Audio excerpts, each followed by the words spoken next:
Do you like talking to the driver when you take a taxi or an Uber? I do. For the fleeting accounts, the temporary episodes where we get to know individuals we would never meet again.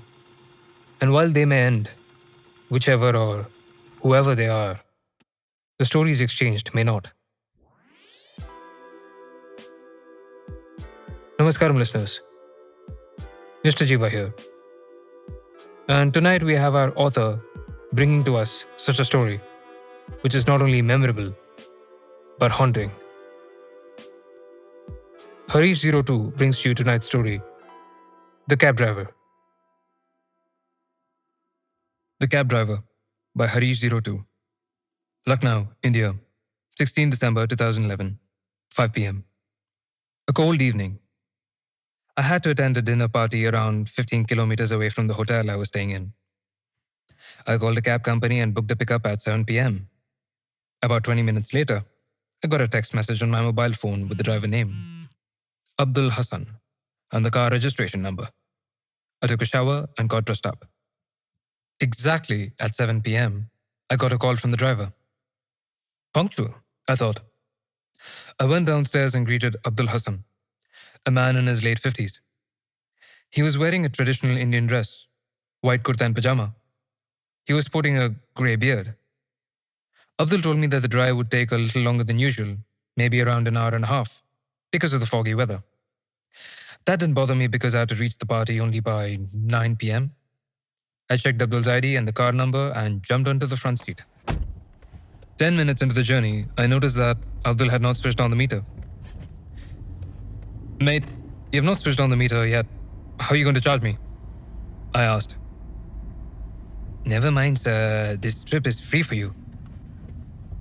Abdul responded with a smile. What? I said with a puzzled look.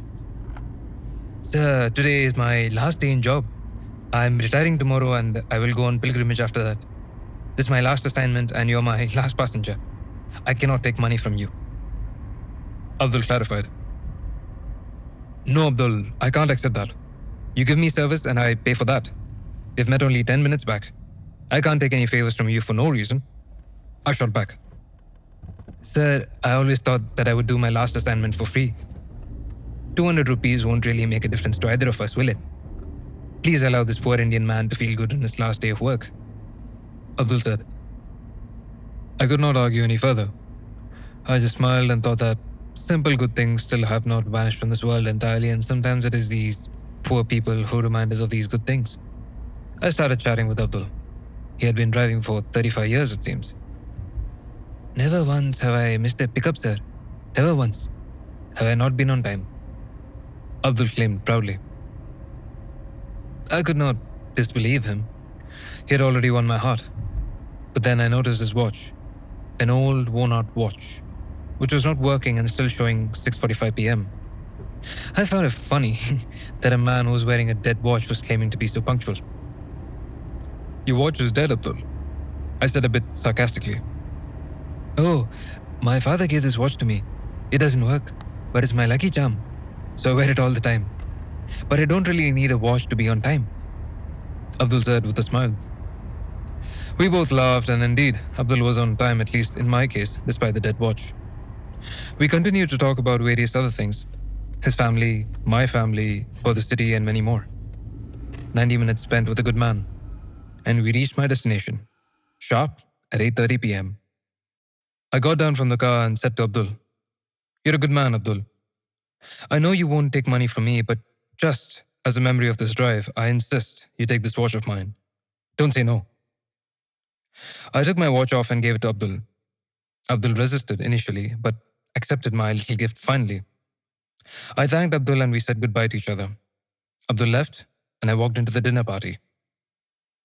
About 5 minutes later, my phone rang. I picked it up. Sir, we're so sorry that your pickup hasn't happened yet. We will arrange for another cab immediately. A lady voice said from the other side. What do you mean? I was picked up by a driver sharp on time, and in fact, I have reached my destination now. I replied. Who picked you up, sir? The lady asked, after a pause. Abdul Hassan, the driver who was supposed to pick me up. I checked his ID and the car registration number before boarding. Sir, you must be confused. Somebody else may have picked you up. Abdul Hassan died in a road accident at around 6:45 p.m. today, 15 minutes before your pickup time. He was on the way to pick you up when he met with the accident. We have been informed about his death just now. I froze. I understood why Abdul didn't take any money from me. Because he didn't need any. And he was on time as he had claimed, even on his last assignment. I started sweating even in the December cold. I looked at my wrist. My watch was still there.